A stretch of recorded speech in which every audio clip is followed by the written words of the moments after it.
நூல் உலா வாசக சாலையில் ஒரு பயணம்.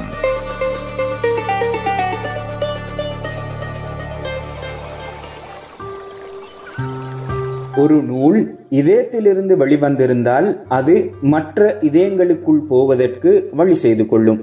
ஒரு நூல் இதயத்திலிருந்து வெளிவந்திருந்தால் அது மற்ற இதயங்களுக்குள் போவதற்கு வழி செய்து கொள்ளும். கார்லைல்.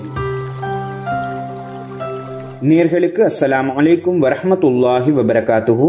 நேர்களே, மற்றும் ஒரு நூல் உலா நிகழ்ச்சியில் உங்கள் அனைவரையும் சந்திப்பதில் பெருமகிழ்ச்சி. நூல் உலாவில் முதல் அம்சமாக வருவது என்னை கவர்ந்த நூல். தன்னை கவர்ந்த ஒரு நூலை பற்றி எழுதி அனுப்பியுள்ள நேயர் நுஸ்ரா ரஃபீக் கந்துருதெஹ குருத்தலாவ கந்துருதெஹ நுஸ்ரா ரஃபீக்கின் இந்த ஆக்கத்திற்கு குரல் வழங்குகிறார் ஃபாத்திமா ரிசா ஹுசைன். நல்ல புத்தகங்கள் எப்போதும் நம் வாழ்க்கைக்கு நல்ல நண்பர்கள் என்பார்கள். அந்த வகையில் என்னை கவர்ந்த புத்தகம்தான் இமாம் இப்னு ஜௌசி ரஹ்மத்துல்லாஹி அலைஹி அவர்கள் எழுதிய கல்வியை தேடும் மாணவனுக்கான அறிவுரைகள் எனும் நூலாகும். இந்நூலானது தமிழில் சையது காமித் என்பவரால் மொழிபெயர்ப்பு செய்யப்பட்டது. ஆம், இந்த நூலின் சுவாரஸ்யம் என்னவென்றால், இமாம் அவர்கள் தனது மகனுக்கு அறிவுரை கூறுவதற்காக எழுதியுள்ளமைதான். நூலாசிரியர் முன்னுரையில் இதனை இவ்வாறு குறிப்பிடுகிறார்: என்னுடைய ஆண் குழந்தையான அபுல் காசிம் என்பவருடைய அசம்பந்த போக்கிற்கு அறிவுரை கூறவே இந்நூலை எழுதியுள்ளேன் என ஆசிரியர் அணிந்துரை மூலமாக சமர்ப்பித்துள்ளார். இவரின் இக்கருத்து நூலை வாசிக்கும் வாசகனை நோக்கி நூலாசிரியர் அப்படி என்னதான் அறிவுரைகளை கூறியிருப்பார் என்ற ஒரு கேள்வியை எழுப்பி நூலின் அடுத்த பக்கங்களை நோக்கி வாசிக்க தூண்டுவதாக அமைந்துள்ளது. புத்தகத்தின் தலைப்பும் கல்வியை தேடும் ஒரு மாணவனுக்கு வாசிக்க தூண்டும் விதமாகவே அமைந்துள்ளது எனலாம். இந்த நூலில் இமாம் இப்னு ஜௌசி ரஹ்மத்துல்லாஹி அலைஹி அவர்கள் தனது மகனுக்கு அறிவுரை கூறும் பாங்கினை அத்தியாயமாய் தலைப்பிட்டு கூறியுள்ள பாங்கு மிகவும் நுட்பமாக உள்ளது. அவர் தனது மகனை நோக்கி உபதேசிப்பதற்கு முன்னால் கல்வியின் மகிமையை நோக்கி ஆர்வத்தையும் அது பற்றிய எச்சரிக்கையையும் கூறி உபதேசத்தினை துவங்கும் முறையானது மிக சிறப்பாக அமைந்திருக்கின்றது. அதில் அவர் குறிப்பிடும் சுவாரஸ்யமான வரிகள் இவை: நீங்கள் பொறுப்புகளும் கடமைகளும் வழங்கப்பட்ட மனித படைப்பை சேர்ந்தவர். உங்களது வலது புறத்திலும் இடது புறத்திலும் 2 மலக்குமார்கள் நிர்ணயிக்கப்பட்டிருக்கின்றார்கள். அவர்கள் உங்களின் ஒவ்வொரு வார்த்தையையும் பார்வையையும் செயல்களையும் குறிப்பிட்டு வைத்திருக்கின்றார்கள். இதை புனித அறிவின் மூலம் நீங்கள் அறிவீர்கள் என்று குறிப்பிடுகிறார். இதனூடாக நூலாசிரியர் வாழ்க்கையின் யதார்த்தமான தன்மையினை கூறிவிட்டு அந்த யதார்த்தத்தினை கல்வியினூடாக மாத்திரம்தான் அறிந்து கொள்வீர் என்று கல்வியின் மேன்மையை அழகாக விளக்கும் முறைமை சிறப்பாக உள்ளது.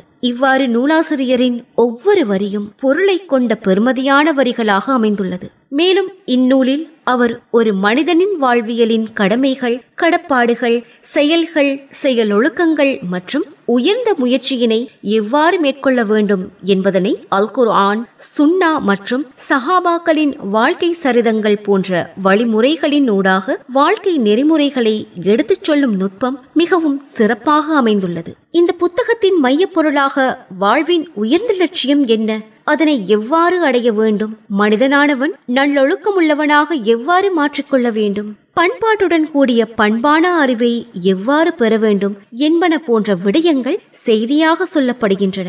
இந்த புத்தகத்தின் மொத்த வரிகளும் படிக்கும் ஒரு மாணவனின் வாழ்க்கைக்கு உகந்த உபதேசங்களாக உள்ளது. இதனை ரத்தின சுருக்கமாய் தொகுத்து சொல்கின்றேன். 1. அல்லாஹ்வை அஞ்சுங்கள். 2. நேரத்தை சரியாக சீர்படுத்துங்கள். 3. இரவையும் பகலையும் சரியாக பயிரிடுங்கள். 4. வாழ்க்கை இன்ப துன்பம் வெற்றி தோல்விகளால் ஆனது, அதனை சரியாக எதிர்கொள்ளுங்கள். வாழ்வில் தன்னிறைவை காணுங்கள். ஆன்மீகத்தை புதுப்பித்துக் கொள்ளுங்கள் என்பன போன்ற அழகான முறையில் அறிவுரைகளை கூறிக்கொண்டே செல்கின்றார். இறுதியாக, அபுல் காசிமே, உனக்கான என் அறிவுரைகள் இவை என கூறி முத்தாய்ப்பிடுகிறார். என்னை கவர்ந்த நூல் பற்றிய அந்த ஆக்கத்தை எழுதி அனுப்பியிருந்த நேயர் நுஸ்ரா ரஃபீக் கந்துருதெஹ குருத்தலாவ கந்துருதெஹ நுஸ்ரா ரஃபீக்கின் அந்த ஆக்கத்திற்கு குரல் வழங்கினார் ஃபாத்திமா ரிசா ஹுசைன். நூல் உலாவில் இரண்டாவது அம்சமாக வருவது நூல் அறிமுகம். இன்று நாம் அறிமுகத்திற்காக எடுத்துள்ள நூல் அந்த வெள்ளிக்கண்கள் என்ற சிறுவர் கதை நூல். நூலாசிரியை ரும்மான். சிறுவர் இலக்கியங்களின் வருகை குறைந்துள்ள சூழலில் அந்த வெள்ளிக்கண்கள் வெளிவந்திருப்பது வரவேற்கத்தக்கது. 50 பக்கங்களை கொண்ட இந்நூல் பக்கத்துக்கு பக்கம் படங்களை கொண்டிருப்பதோடு இந்த படங்களை வரைந்துள்ளார் நஸ்மீரா ஹம்சா. இணையத்திலிருந்து பெற்றுக்கொள்ளாது சொந்த சித்திரங்களுக்கு இந்நூல் வாய்ப்பளித்திருப்பதும் சிறப்பம்சமாகும். இலங்கையில் நல்லிணக்கத்தினையும் சமாதானத்தினையும் வலுப்படுத்தல் திட்டத்தின் ஆதரவுடன் சர்வதேச அபிவிருத்திக்கான ஜெர்மன் கூட்டுறவு அதாவது கிஸ் ஸ்கோப் இதனை பதிப்பித்துள்ளது. அஸ்கா ஹசன் எனும் இயற்பெயர் கொண்ட ரும்மான் ஒரு விஞ்ஞான ஆசிரியை. 2 பிள்ளைகளுக்கு தாயான இவர் இதுவரை 5 புத்தகங்களை வெளியிட்டுள்ளார். இவரது படைப்புகள் பொதுவாக இயற்கை, விஞ்ஞானம் சார்ந்த சாகசங்கள் பற்றியவை. புத்தகங்களை கொண்டாடுவது இவரது பொழுதுபோக்கு. இல்லாத போது நெடுந்தூர பயணங்கள் போவதையும் விரும்புவார் என பின்னட்டை குறிப்பு சொல்கிறது. டாக்டர் அகமதின் உரைக்குள் கருக்கொண்ட குட்டிக்கதையாக தொடங்குகிறது இந்நூல். ஒரே மூச்சில் வாசித்து முடிக்கக்கூடிய இந்நூல் பல விடயங்களை தொட்டுச் செல்வதை காணலாம். விலங்குகளின் புகைப்படங்கள் ஒன்றை கூட காணவில்லை. எங்கே என்று தேடி பார்த்தான். மாமா அவற்றை ஒரு ஆல்பத்தில் போட்டு பாதுகாப்பாக வைத்திருந்தார். நாங்க உருவப்படங்களை மாட்டி வைக்க மாட்டோம் என்று ஓதப்பள்ளி ஆசிரியர் சொல்லித் தந்தது ஞாபகம் வந்தது. இந்த வரிகளுக்குள் ஒரு சமூகத்தின் வாழ்வியல் பொதிந்திருப்பதை காணலாம். மனுஷன் இயற்கையை குழப்பக்கூடாது, அது யாருக்குமே நல்லதல்ல என்ற உணர்வும் கருஞ்சிறுத்தை இனி எப்போதும் ஒரு ரகசியமாகவே இருக்கும். நான் எடுத்த எந்த புகைப்படத்தையும் வெளிவிடப் போவதில்லை என்ற அறமும் காலத்துக்குரிய செய்திகள். மாமா, உங்களுடைய காது மெஷினை நான் தான் தெரியாமல் உடைத்து விட்டேன், என்னை மன்னித்துக் கொள்ளுங்கள் என்ற வார்த்தைக்குள் அடுத்த தலைமுறைக்கான சுய ஒழுக்கமும் சொல்லப்படுகிறது. எப்போதும் குழந்தைகளுக்கான அறிவுரை போதனை தன்மையில் இருப்பதை விட சூழ்நிலையில் உணர்வதும் உணர்த்துவதுமே சிறந்தது. இந்த பயிற்றுவித்தல் முறையை நோக்கித்தான் நாம் செல்ல வேண்டும். எமது கதை சொல்லிகள் அந்த முறைகளைத்தான் கையாள வேண்டும். அப்படியான ஒரு நூலாக இந்நூல் அமைந்திருப்பது வரவேற்கத்தக்கது. பயண அனுபவம், துணிவு செயல், ஜீவகாருண்யம், மனிதநேயம், நட்பண்பு என பல விடயங்களை ஆங்காங்கே தொட்டுச் செல்கிறது இந்நூல். இந்நூலோடு தொடர்பான அனுபவங்களை பகிர்ந்து கொள்கிறார் அந்த வெள்ளிக்கண்கள் நூலாசிரியை ரும்மான். அனுபவம் அவரது குரலிலேயே வருகிறது. அண்மையில் என்னுடைய 3 புத்தகங்கள் வெளியிடப்பட்டுள்ளன. சீக்ரெட் அனிமல் என்ற தலைப்பில் ஆங்கிலத்தில் முதலில் வெளிவந்த புத்தகம், பின்னர் தமிழ், சிங்களம் ஆகிய 2 மொழிகளுக்கும் மொழிபெயர்க்கப்பட்டு GIZ ஸ்கோப் நிறுவனத்தினால் வெளியிடப்பட்டது. கதை ஒரு காத்தாங்குடியைச் சேர்ந்த சிறுவனை பற்றியது. அவர் விடுமுறைக்காக கேண்டியில் உள்ள தன் உம்மம்மா வீட்டுக்கு வருகை தருகிறார். அங்கு அவருடைய மாமா, உம்மம்மா, அப்பா எல்லோரும் வரவேற்று அவர் சந்தோஷமாக இருக்கும் போது காது கேட்காத அந்த மாமா தன் நண்பர்களுடன் ஒரு பயணம் போவதற்கு புறப்படுகிறார். அப்ப அந்த மாமாவுடன் இந்த பையனும் சேர்ந்து போகும் பயணம் பற்றியதுதான் இந்த கதை. திகில் திருப்பங்கள் நிறைந்த அட்வென்ச்சர்ஸ், அதாவது சம்பவங்கள் எல்லாம் நிறைந்த ஒரு கதை. சாதாரணமாக 8 வயது முதல் ஒரு 12 வயது வரையான பிள்ளைகள் விரும்பி வாசிக்கக்கூடிய வகையில் எழுதப்பட்டு இருக்கிறது என்று நம்புகிறேன். இந்த கதையை எழுதுவதற்கு உண்மையில் ஒரு காரணம் இருந்தது. இது ஒரு போட்டியில் தெரிவான ஒரு வேலை திட்டம். இலங்கையில் GIZ ஸ்கோப் என்ற பெயரில் ஒரு வேலை திட்டம் இயங்கி வருகிறது. இலங்கை அரசாங்கமும் GIZ அலுவலகமும் இணைந்து இந்த ஸ்கோப் திட்டத்தை இலங்கையில் பல வருடங்களாக செய்து வருகின்றார்கள். கலை, இலக்கியம், கலாச்சாரம் போன்ற பல தளங்களில் இவர்களது உதவியும் ஆலோசனையும் வழங்கப்பட்டிருக்கிறது. பத்திரிகை விளம்பரம் ஒன்றில் இப்படி கதை ஒன்று வேண்டும், சிறுவர்களுக்கு ஞாபகம், வரலாறு போன்ற விடயங்களை இலகுவில் புரிய வைக்கும் விதமாக ஒரு கதை எழுத வேண்டும் என்று விளம்பரம் போட்டிருந்தார்கள். குறிப்பாக இந்த கதை அவர்கள் கேட்டிருந்த சில விடயங்களை உள்ளடக்கி இருக்க வேண்டும். அதாவது எல்லா தரப்பினரும் உள்ளடங்கலாக, எல்லா விதமான மக்களையும் சென்றடையக்கூடிய விதமாக, பிள்ளைகளுக்கு மனதில் பதிய வைக்கக்கூடிய விதமாக கதை அமைய வேண்டும் என்பதுதான் அவர்களது நியதி. விளம்பரத்தை ஒரு ஆசிரியர் சகோதரி முகநூல் மூலமாக அறிமுகமான ஒரு சகோதரி அனுப்பியிருந்தார். நானும் கதைக்கான கருவை எழுதி அனுப்பியிருந்தேன். அப்போது பல என்ட்ரிஸ் இருந்தன அவர்களுக்கு அனுப்பியவர்களே. கடைசியா நேர்முக பரீட்சைக்கு 20 பேர் மட்டும் தெரிவாகி இறுதியில் 2 பேர் கதை புத்தகத்தை வெளியிடுவதற்காக தெரிவாக இருந்தோம். இந்த கதையில ஒரு முஸ்லிம் பையன், அவருடைய மாமாவோட குடும்பத்தினர், தமிழ் குடும்பம் ஒன்று, சிங்களவர்கள் என்று எல்லோரும் சம்பந்தப்படும் விதமாக அமைந்திருக்கிறது. இப்போதைக்கு 4 பாடசாலைகளில் நாங்கள் கதை தொடர்பான உரையாடல்களை நிகழ்த்திவிட்டோம். எல்லா மதத்தையும் சேர்ந்த எல்லா விதமான சிறுவர்களையும் சென்றடைந்து அவர்களது கருத்துக்களை கேட்டிருக்கிறோம். நல்ல வரவேற்பு கிடைத்திருக்கிறது. கதை என்னுடையதாக இருந்தாலும் 1 வருடமாக அதற்கான ஆலோசனைகளும் கூட்டங்களும் ஏராளமாக நடந்தன. இதற்கு முன் நான் கதைகள் எழுதிய போது அது ஒன்றோ என் கதை, அந்த கதை ஒரு பதிப்பகத்தாரிடம் சென்று பின்னர் அது ஒரு புத்தகமாக வெளிவரும். ஒரு சித்திரம் வரையும் ஓவியர் இருப்பார். அவர் அதற்கு ஏற்றவாறு அவருடைய இன்புட்ஸை போட்டு சித்திரங்கள் வரைந்து தருவார். புத்தகம் வெளிவந்துவிடும். ஆனால் இந்த புத்தகம் முற்றிலும் ஒரு மாறுபட்ட அனுபவம். பல துறை சார்ந்தோரிடம் நிறைய கருத்துகளும் இன்புட்ஸும் பெறப்பட்டன. அடுத்த கட்டமாக கல்வி அமைச்சோடும் இந்த கதையை மாணவர்களுக்கு மத்தியில் கொண்டு செல்வதற்கான உரையாடல்கள் நடைபெற்று வருவதாக அறிந்தேன். இந்த திட்டத்தின் நோக்கம் நிறைவேற வேண்டும் என்பது என்னுடைய மிக முக்கியமான ஒரு ஆசை. ஏற்கனவே எழுதிய புத்தகங்கள், ரூபிக் தீவு எழுதியிருக்கிறேன், வான், சிறுவர்களுக்கான 3 கதை புத்தகங்களும் எழுதியிருக்கிறேன். அது போலவே இதனையும் அனைவரும் வரவேற்று தழுவிக்கொள்வார்கள் என்று உறுதியாக நம்புகிறேன். அந்த வெள்ளிக்கண்கள் என்ற நூலை எமக்கு அனுப்பி வைத்ததோடு நூலோடு தொடர்பான அனுபவங்களையும் பகிர்ந்து கொண்டார் நூலாசிரியை ரொமான். நூல் உலாவில் 3வது அம்சமாக வருவது கருத்துரை. குறிப்பெடுத்து வாசித்தல் என்ற தலைப்பில் கருத்துரைக்கிறார் இளம் கல்வியியலாளர் அகமது பிஸ்தாமி அவர்கள்.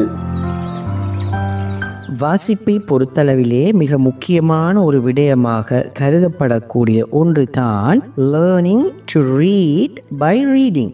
வாசிப்பதனூடாக கற்பதற்கு வாசித்தல். இங்கே கற்பதற்காக வாசிப்பது முக்கியமான விடயமாக குவிமையப்படுத்தப்படுகின்றது. நாங்கள் எவ்வளவு தூரம் வேகமாக வாசித்தாலும் எங்களுடைய மனதிலே, சிந்தனையிலே, மூளையிலே வாசிக்கின்ற விடயங்கள் நினைவில் இல்லை என்றால் நாங்கள் பக்கங்களை புரட்டி 1000 புத்தகங்களை வாசித்து முடித்தாலும் அதில் எந்த விதமான பிரயோசனமும் இருக்காது. வாசிப்புத்துறை சார்ந்தவர்கள் சொல்வார்கள், learning as continual and effortless process as natural as breathing. நாங்கள் சுவாசிப்பது எப்படி இயல்பானதாக சிரம சாத்தியமற்ற ஒன்றாக அமைந்திருக்கின்றதோ தொடர்ச்சியானதாகவும் அது அமைந்திருக்கின்றது. அதுபோல வாசிப்பும் சிரம சாத்தியங்கள் அற்றதாக இயல்பானதாக மாற வேண்டும். எந்த அளவு தூரம் எங்களுடைய மூளையை நாங்கள் அதற்கு பயிற்றுவித்துக் கொள்கின்றோமோ அந்த அளவு தூரம் நாங்கள் வாசிக்கின்ற விடயங்கள் எங்களுடைய மூளையிலே லாங் டேர்ம் மெமரியாக நீண்ட நாள் தங்கி இருக்கக்கூடிய நினைவாற்றல் கொண்ட விடயமாக, நினைவாற்றலே நீண்ட நாள் தங்கி இருக்கக்கூடிய விடயமாக பதிந்து விடும். எங்களுடைய வாசிப்பை பொறுத்தளவிலே 2 விடயங்கள் எங்களுடைய 2 உடல் உறுப்புகள் தொடர்பு படுகின்றன. ஒன்று ஐஸ், எங்களுடைய கண்கள், விழிகள். அடுத்தது பிரெயின், எங்களுடைய மூளை. இந்த 2ம் வாசிக்கின்ற பொழுது ஃபங்க்ஷன் ஆகின்றது. எனவே கண் எங்களுடைய வாசிப்பு வரிகளிலே, சொற்களிலே குவியப்படுத்தப்படுவது போல எங்களுடைய மூளையும் அதனோடு தொடர்பு படுகின்றது. மூளை ஒரு பக்கம், எங்களுடைய கண்கள் இன்னொரு பக்கம் இருந்தால் நாங்கள் வாசிப்பது பயனற்ற வாசிப்பாக அமையும். எனவே வாசிப்பதற்கான சில ஸ்ட்ராட்டஜிஸ் ஆஃப் ரீடிங் காணப்படுகின்றது. அதனை நாங்கள் பயன்படுத்திக் கொள்ள வேண்டும், பின்பற்ற வேண்டும். அதே போல நாங்கள் எங்களுடைய பிள்ளைகளுக்கு how can children develop reading ability என்ற பகுதியையும் சொல்லிக் கொடுக்க வேண்டும். வெறுமனே வாசி வாசி என்று அவர்களை அலுப்பூட்டாமல், நச்சரித்துக் கொள்ள வைக்காமல் அந்த வாசிப்பை பயனுள்ளதாக, பிரயோசனம் மிக்கதாக அமைத்துக் கொள்வதற்கான திறமைகளையும் நாங்கள் அவர்களுக்கு கற்றுக் கொடுக்க வேண்டும். அடுத்தது மாணவர்களை பொறுத்தளவிலே இந்த ரீடிங் அண்ட் ரைட்டிங் 2க்கும் தொடர்பு இருக்கின்றது. அல்லாஹ் தஆலா அல் குர்ஆனிலே முதல் வசன தொகுதியை மக்களுக்கு சொல்கின்ற பொழுது இக்ரா பிஸ்மி ரப்பிக்கல்லதி ஹலக், படைத்து உமது இரட்சகனின் பெயரை கொண்டு வாசிப்பீராக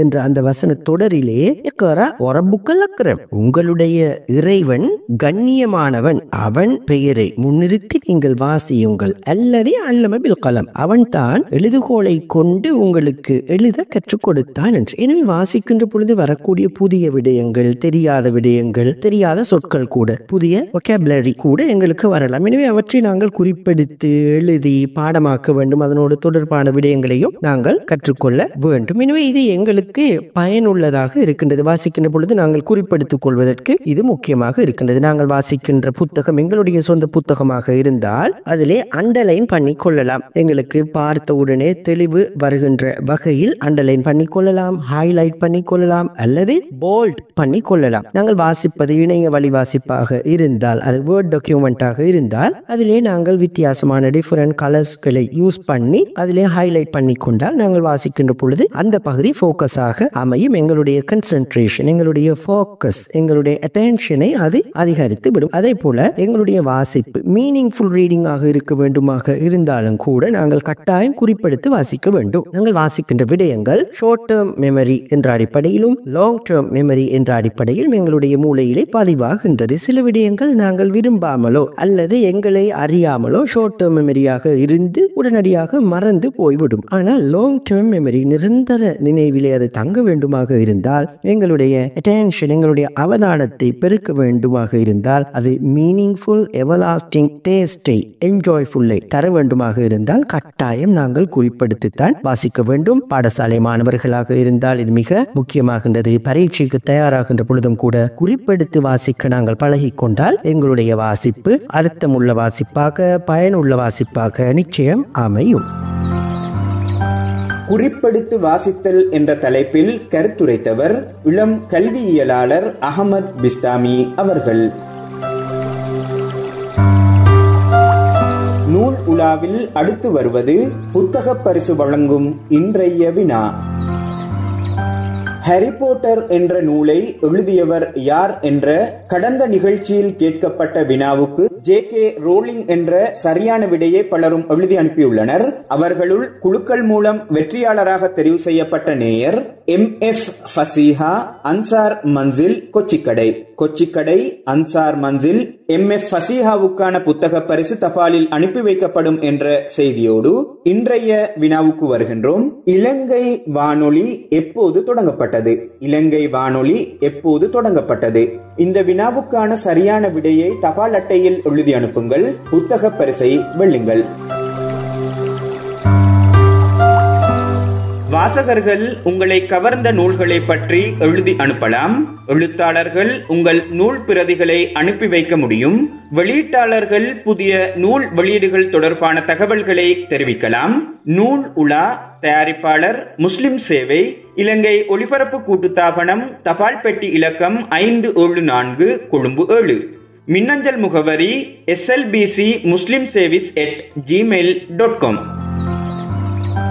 சரி நேயர்களே, இன்ஷா அல்லாஹ் மற்றும் ஒரு நூல் உலா நிகழ்ச்சியில் உங்கள் அனைவரையும் சந்திப்போம். அதுவரை சலாம் கூறி விடைபெற்றுக் கொள்கின்றேன். அஸ்ஸலாமு அலைக்கும் வரஹ்மத்துல்லாஹி வபரகாத்துஹு. வாசக சாலையில் ஒரு பயணம்.